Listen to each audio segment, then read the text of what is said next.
ile sheria ya viongozi wasishtakiwe iondoke. Hawa watu waanze kujibu tuhuma na matumizi mabaya ya madaraka wakati wako madarakani. Tunajikuta tumepata bahati na sisi kama taifa tumefunga mstaafu wa urais. Itaweka heshima kubwa kwenye nchi yetu kama wasipokubali kuheshimu mamlaka. Naam, ni mazungumzo ya aliyekuwa balozi wa Tanzania nchini Cuba, Humphrey Polepole, baada ya kujitokeza baada ya yeye kutekwa nyara na serikali ya Mama Samia Suluhu. Na kama ulivyomsikiza, aliweza kuzungumza kuwa viongozi wamekuwa wakitumia madaraka vibaya na ni wakati mwingine ambapo Tanzania inastahili mabadiliko.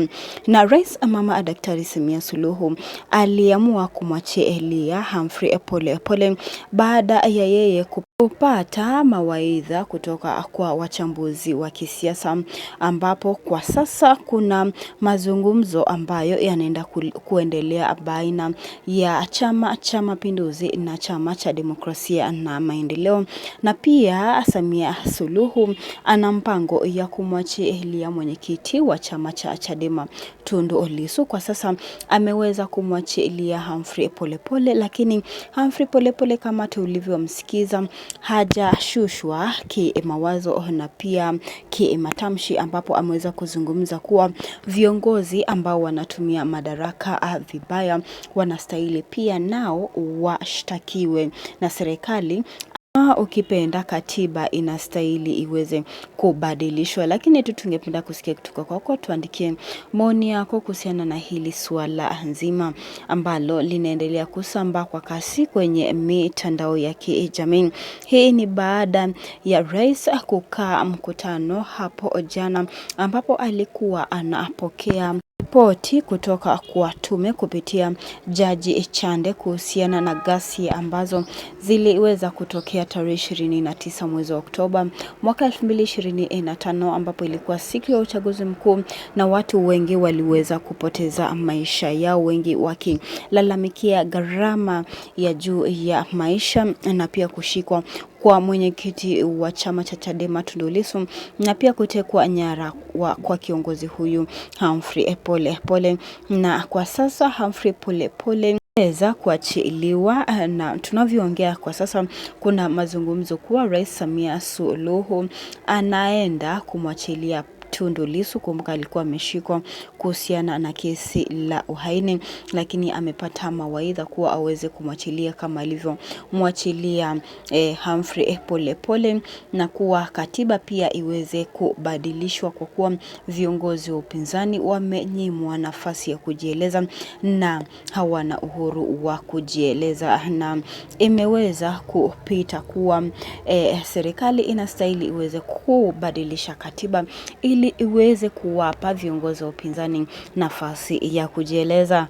Unakubaliana na haya? Tuandikie tu maoni yako hapo chini, tungependa kusikia kutoka kwako. Kumbuka rais hapo jana siku ya Alhamisi aliweza kuomba msamaha kwa wananchi wote ambao waliweza kupoteza familia zao siku hiyo ya uchaguzi mkuu, haswa wazazi ambao waliweza kupoteza vijana wao siku hiyo ya uchaguzi mkuu, na aliweza kuomba msamaha kwa niaba ya serikali, ingawa kupitia kwenye mitandao ya kijamii wengi wameweza kusema kuwa hawakubali msamaha kutoka kwa Rais Samia, na kwa kuwa huo msamaha ni feki, kwa kuwa hizi familia hadi siku ya leo hawajaweza kupata fidia yoyote kutoka kwa serikali, na Samia anawaomba msamaha, na wameendelea kusema kuwa msamaha itakubalika ikiwa familia itaweza kupata fidia kutoka kwa serikali ya CCM, la sivyo hakuna msamaha hapo. Hayo si maneno yangu,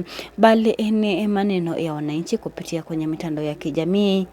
hao wamejawa na hasira mno kuhusiana na serikali ya CCM inachongozwa na Mama Samia Suluhu, wakisema kuwa Samia anatumia madaraka yake vibaya, kama alivyozungumza Humphrey Polepole, kuwa viongozi ambao wako kwenye madaraka wanatumia uongozi vibaya kwa kuwakandamiza wananchi, kuwanyima nafasi ya kujieleza, kunyima vyombo vya habari nafasi ya kujieleza, na iwapo wanajieleza wanashikwa na kutekwa nyara. Maoni yako ni yapi? Tuandikie tu maoni yako hapo chini, tungependa kusikia kutoka kwako, na pia usisahau kubonyeza alama ya like na subscribe hapa chini. Na asante kwa kufanya hivyo. Tutakuletea taarifa kuhusiana na Tundu Lissu iwapo ataweza kuachiliwa. Kwa hivyo bonyeza alama ya subscribe ili usiweze kupitwa na video yoyote. Asante kwa kufanya hivyo, hadi wakati mwingine.